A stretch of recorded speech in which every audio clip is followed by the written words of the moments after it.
All right, so for a lady, there are very few important items of wardrobe that are important to us.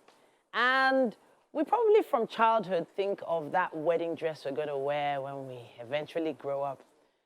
That means that the designers of these dresses are also equally important, and they have to have vision for different types of women. Someone in the studio with us is sanctified to do this. Adeolu Oyinkansola is of Sanctified Lagos. Now, she is a budding fashion designer. She's the visionary behind this unisex bridal fashion brand. And she's taken a really keen interest in other types of fashion as well.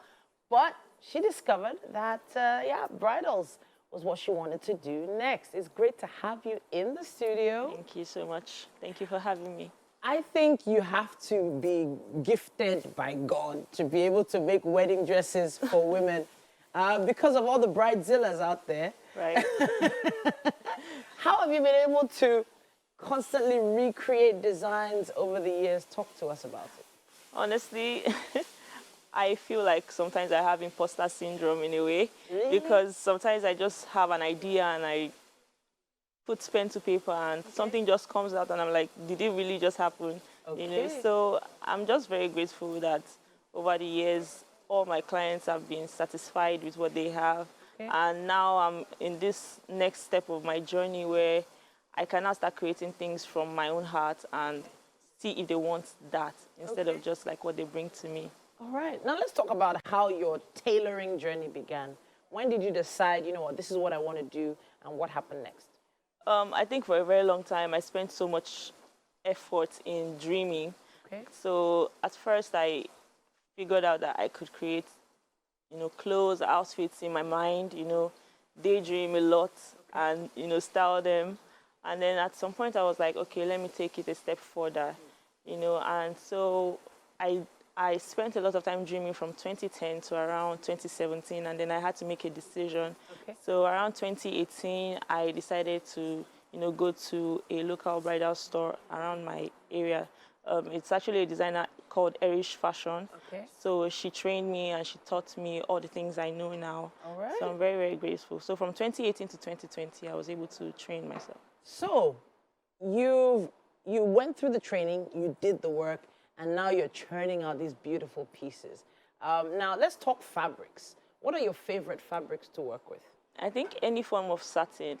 Satin. Yes. Okay. Any form of silk, any form of satin, something that shimmers, something that flows. Okay. You know, you can really manipulate it to what you want instead of something stiff. You Okay. know, it can just flow with the direction you want it to go to. Okay. Now, the African bride is dressed a lot more glamorously, in my opinion, Yes. to brides from the West. Yeah. And you have to think of different things, different aspects of what they're going to wear throughout the process. So there's the trad, there's the actual white church dress, and there's for the reception, then the after party, Ashobi, everything. Ashobi, and so it's a lot. Yes. But have you figured out a way to manage all these different aspects of bridal? Yes, especially since some ladies will say, I want only traditional, I don't want white wedding. Or some will just say, I'm going to court alone.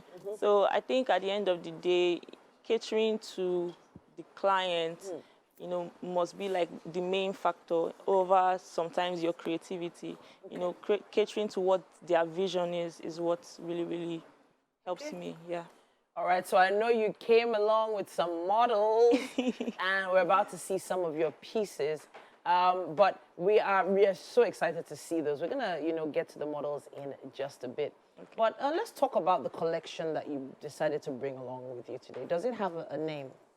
Actually, no. I actually didn't name it because I just wanted to just bring some of the pieces that I know that I've grown fond of over the years that I didn't send out. I kept for myself or to just see in the shop and all. All right. So yes, I brought some that are made out of Ankara, some made out of satin, as I said, of course. lace, tulle as well. So yeah. So I was actually going to ask, some of these fabrics you've called, some are more accessible than others. Have you ever had challenges trying to bring the fabrics in that you wanted to use? No, because I think one thing with me is that because of how long I've been at this, Yeah.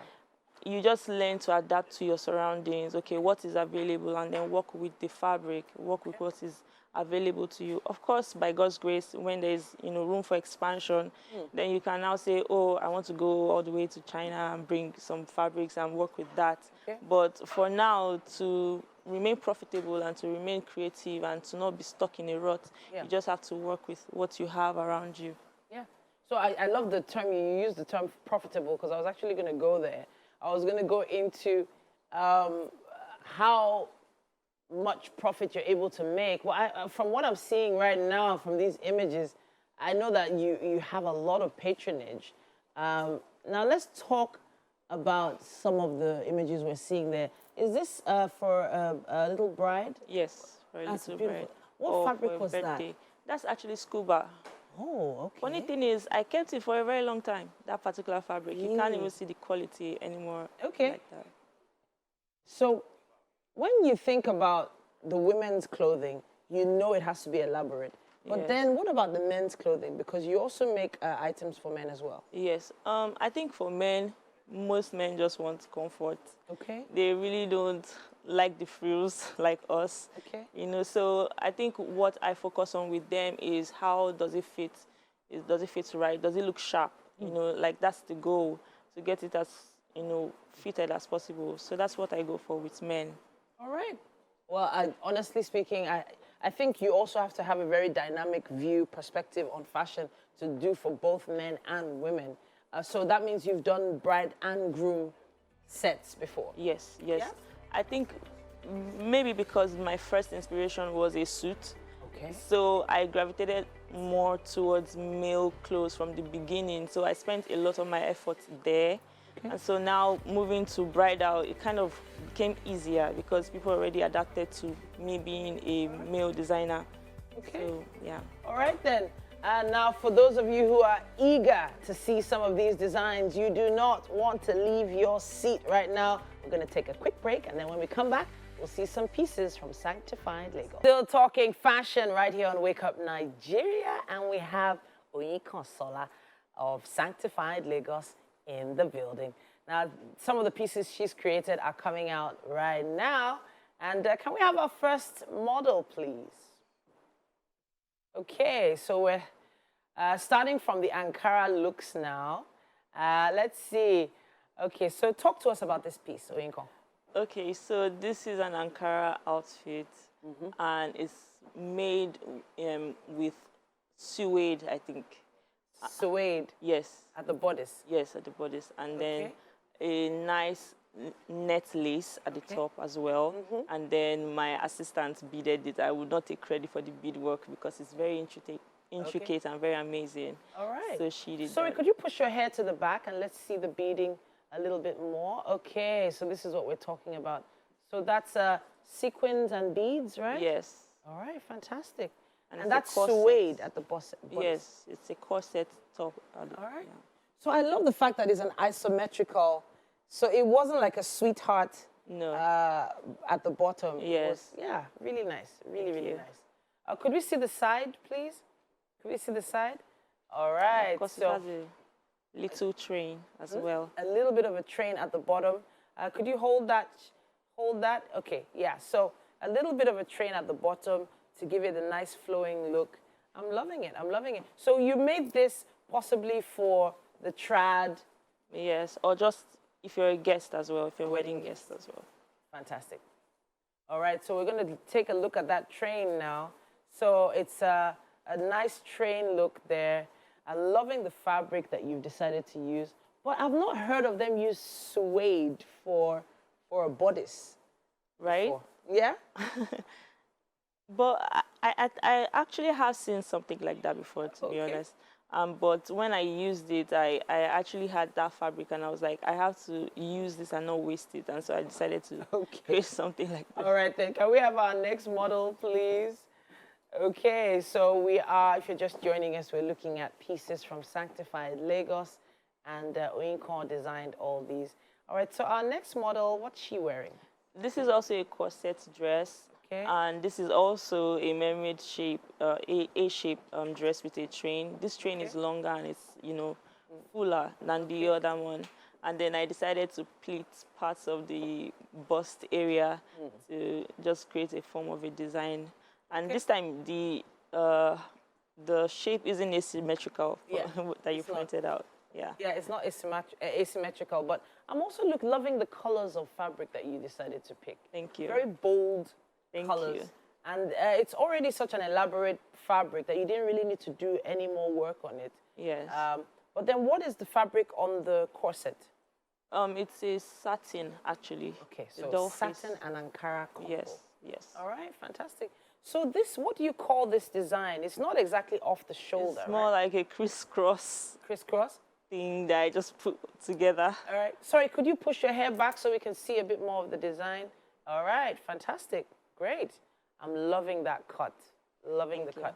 It's not exactly off shoulder. All right, loving it. All right, so can we have our next model, please? So in the bridal train, obviously you have to consider all ages. Yes. And I think this piece speaks to that. Talk to us about this one. This one is for a little bride. It's usually a little bride, but she's obviously, you know, a lot older than a little bride. Yeah. But it's still that idea, basically. Bridesmaid. Yes. Aww. This is very cute. What fabric do we have at the top there? It's lace and some skin mesh. Okay. And I put some stones on it. I guess those are rhinestones. Aww. And then with tulle and satin underneath as well. So tulle and satin for the skirt. Could you hold your arms up just a little bit? Can we see the sleeves? Oh, very cute. Very princess-like. I love it. Could you turn to the side just a little? Just a little. It actually looks very comfortable as well. It doesn't look like it's too much work for a child, because I've seen so many elaborate dresses for kids that look like so much work for this child to manage. But so this is not very heavy, right? No, it's not. Not very light? Yes, it's very, very light. So what's under the tulle? Is it just lined? It's a lot of net. Okay. There's a lot of netting underneath to make it come out a lot more. And if you want it to be a lot more, you know, bouncy, you add more and more net underneath as well. All right. So the color that you used at the top is like a sort of like a lilac, lavender kind of color for the lace at the top. Yes. But there was no beadwork done on this. This was how the lace came, yes, this is how it came. Yes. All right. Skin mesh as well to hold it all together at the top. Yes. Thank you so much for this one. I love that piece. Thank you. Love it, love it, love it. Who is next? What is our next model wearing? Okay. So we have some more tulle, I can see. Yes. Talk to us about this dress. This is a 3-tiered tulle skirt with a little off shoulder, but not really off shoulder, because there's a net mesh, skin mesh at the top of it. Okay. As well. This is really cute. Talk to us about the fabric at the top. This is actually sugar lace. It's called sugar lace. Yes. Okay. Okay. And you know, I just wanted it to match someone else, and so, you know, put that at the top and then the rest. So you said it's a 3-layer tulle dress. Yes. Right? Yes. So you have the first one, then you have the second, then you have the third, and it all puffs up at the waist there. Lovely, very lovely. Could we see the side just a little? Turn to the side for us. Turn to the side. Oh, that looks really princess-like. I'm loving it. I'm loving it. Looks nice. Very cute. Very, very cute. Extremely. And then again, it doesn't look like it's too much work for the child to carry. Yes. Which I'm always so, you know, I'm so concerned about how kids move around during weddings, because their parents can't really monitor them all the time. Exactly. You need to make sure they're comfortable. And sometimes if it's too much, they might ruin the skirt at the bottom. Yeah. Especially if it's an outdoor party, everything will be ruined, completely ruined at the bottom as well. Yeah. So you try to make it as high as possible. So everyone always looks forward to seeing what the bride is going to wear. Now, Sanctified Lagos has some amazing bridal designs, and one of them is here in the building with us. Now, talk to us about this piece. This is a basic bridal ball dress. Okay. Of course, there are more elaborate ones, but this is just a basic bridal ball dress with some skin netting at the top and lace and pearl beads, and then tulle with a hoop skirt underneath to make it as big as possible. Okay. So, yeah. So you said you have tulle there, then you have skin mesh at the top. Yes, right? and lace as well, and pearl beads as well. Pearl beads, is that on the lace, sleeve, right? Yes, on the lace. On the lace itself. Yes. So how long would the beading of such a bodice take? Because this is a basic one, it takes about a day. Oh, wow. But if it's something more elaborate that has a lot more crystals and more stones, it's going to take a longer time. And if it's a different body shape, if it's like a mermaid dress or one that has like a bigger tulle at the bottom instead of starting at the waist, and it's fully beaded, it's going to be a lot of work, probably a month sometimes. Wow, wow. Yes. Okay. All right, so we have a lot of tulle spreading all over the set right now, as you can see. But this is a beautiful bridal gown. I'm loving how it looks, even on, it looks like when you take photographs of it, it's going to really, really pop. Yeah. Loving that. Thank all you. right, and then, of course, we have the little brides and bridesmaids looks. Then we have the trad looks as well. That's what we have on set. This is just a brief showcase from Sanctified Lagos. I think they all look fantastic. I think they look fantastic. In fact, is there a new one by tomorrow? Yeah, you know. I think I need a dress. All right, then. Thank you so much, Oyinkansola, for coming to show us this. Now, we are going to be taking you to the kitchen. After all this hard work, you deserve that to happen. Thank you. Thank you so much to our models as well. Thank you. Thank you.